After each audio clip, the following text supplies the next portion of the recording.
आने वाले 5 वर्ष डिजिटल इकोनॉमी की दुनिया में भारत का डंका बजने वाला है। एक टाइम ऐसा भी था जब सड़क पर 10-20 के रुपए मिल जाना तो आम बात हुआ करती थी, पर आजकल उसकी जगह सिर्फ आपको क्यूआर कोड मिलेगा।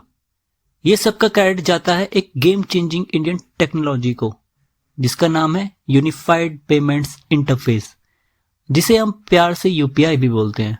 2016 में लॉन्च हुआ और कुछ टाइम में ही यूपीआई ने भारत के लोगों का पैसा ट्रांसफर करने का तरीका ही बदल दिया है। आज इस वीडियो में यूपीआई को किसने बनाया एंड फॉरेन कंट्रीज यूपीआई को अपने देशों में क्यों लाना चाहती हैं एंड ये आखिर काम कैसे करता है, इन सब चीजों को हम डिटेल में देखेंगे। यूपीआई के आने से पहले अगर आपको किसी को पैसे भेजने होते थे या तो आपको बैंक में जाके स्लिप भरनी पड़ती थी एंड दूसरा ऑप्शन था कैश लेकर जाने का। लेकिन कैश के भी अपने अलग नखरे होते हैं, कभी आपको चेंज नहीं मिलेगा या फिर आपको संभाल के रखना पड़ता था, और नकली नोटों का तो अलग से झंझट। यूपीआई आने के बाद ये पूरा प्रोसेस एकदम सिंपल हो गया है।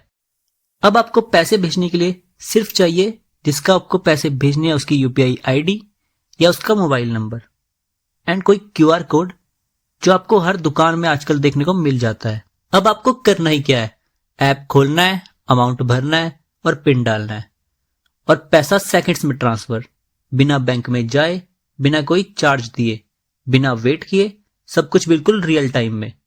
इसलिए छोटी दुकान से लेके बड़ी बड़ी कंपनीज तक सब यूपीआई में ट्रांजैक्शन करती हैं। आपका अकाउंट किसी भी बैंक में खुला हो, आपको इससे ट्रांजैक्शन करने में कोई प्रॉब्लम नहीं आएगी। बट आखिर कैसे, अब चलिए इसको समझते हैं। वैसे देखा जाए तो एसबीआई, आईडीएफसी एंड एक्सिस ये सारे बैंक्स अलग अलग कंपनीज ही तो हैं, तो ये सारा अपना इंपॉर्टेंट डाटा एक दूसरे को क्यों दे रहे हैं, चलिए इसको समझते हैं एक एग्जाम्पल के तौर पे। मान लीजिए आपका अकाउंट एसबीआई में ओपन है एंड आपको पैसे ट्रांसफर करने हैं किसी और बैंक में, तो आप अपने यूपीआई में एंटर करेंगे जिसको आपको भेजना है उसका मोबाइल नंबर या फिर उसका बैंक अकाउंट नंबर, एंड जैसे ही आप पैसे सेंड कर दोगे तो ये रिक्वेस्ट जाएगी आरबीआई के सर्वर के पास, एंड देन वो चेक करेगा कि आपके अकाउंट में पैसा है भी या सिर्फ आप हवाबाजी कर रहे हो, एंड जिसको पैसे भेजने हैं उसका अकाउंट एग्जिस्ट करता भी है या नहीं। इन सबको वेरीफाई करने के बाद आपके पैसे तुरंत ही सेंड हो जाएंगे। तो इन सब से आपको ये पता लग ही गया होगा कि जो आपकी ट्रांजैक्शंस हो रही हैं ये बैंक मैनेज नहीं कर रहा, ये सब मैनेज कर रहा है आरबीआई। इसलिए आपके डाटा की कोई भी दिक्कत आपके बैंक्स को नहीं होती, क्योंकि ये सब आरबीआई के पास है और उनको आरबीआई पे पूरा भरोसा है। अब आप पूछोगे आखिर यूपीआई को कौन लाया, तो यूपीआई को लाने में सबसे बड़ा रोल था रघुराम राजन एंड दिलीप आसबे का। यूपीआई का बैकएंड बेस्ड है आईएमपीएस सिस्टम पे, इमीडिएट पेमेंट सर्विस, जो इंडिया का रियल फंड ट्रांसफर मैकेनिज्म है। बस यूपीआई ने इसमें एक चेंज किया है।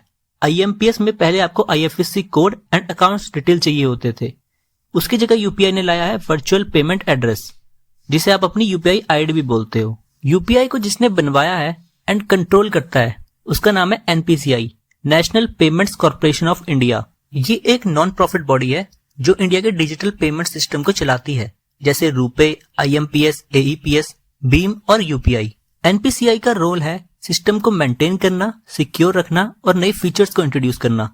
अगर कभी भी आपको यूपीआई चलाने में दिक्कत आए तो आपको पता लग ही गया होगा कि आपको किसको पकड़ना है। एंड जो एप्स आप यूपीआई चलाने के लिए यूज करते हो जैसे गूगल पे, फोन पे, पेटीएम, इनको एनपीसीआई ने एक सिक्योर तरीके से अपनी एपीआई दे रखी है, जिससे ये सभी एप्स अपने में यूपीआई को इंटीग्रेट कर सके एंड इसको सक्सेस बना सके, जो प्लान आखिर में कामयाब भी हुआ। अब कई लोग सोचते हैं कि यूपीआई सिक्योर भी है या नहीं, तो भाई यूपीआई 100% सिक्योर है जब तक आप अपनी सिक्योरिटी खुद मेंटेन करके रखते हो। यूपीआई हर ट्रांजैक्शन के लिए आपसे पिन मांगता है, बिना पिन के कोई ट्रांजैक्शन नहीं होती। ये पिन किसी के साथ शेयर मत करो तो आप बिल्कुल सिक्योर हो। अब यूपीआई सिर्फ भारत तक लिमिटेड नहीं है, एनपीसीआई ने यूपीआई को ग्लोबल बनाना स्टार्ट कर दिया है।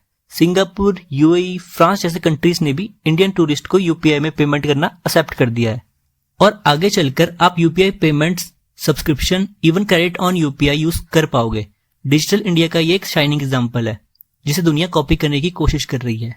तो दोस्तों, जब भी आप अगली बार किसी को पैसे भेजें या किराने वाले से सामान लेके उसको पैसे दें, याद रखिए आप एक दुनिया की सबसे मोस्ट एडवांस्ड पेमेंट सिस्टम का हिस्सा हैं।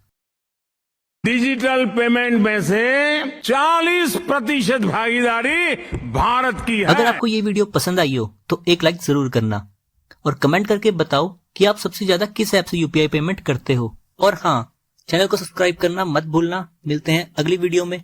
धन्यवाद। लोग हैं, हम तो सिर्फ वीडियो ही बना सकते हैं।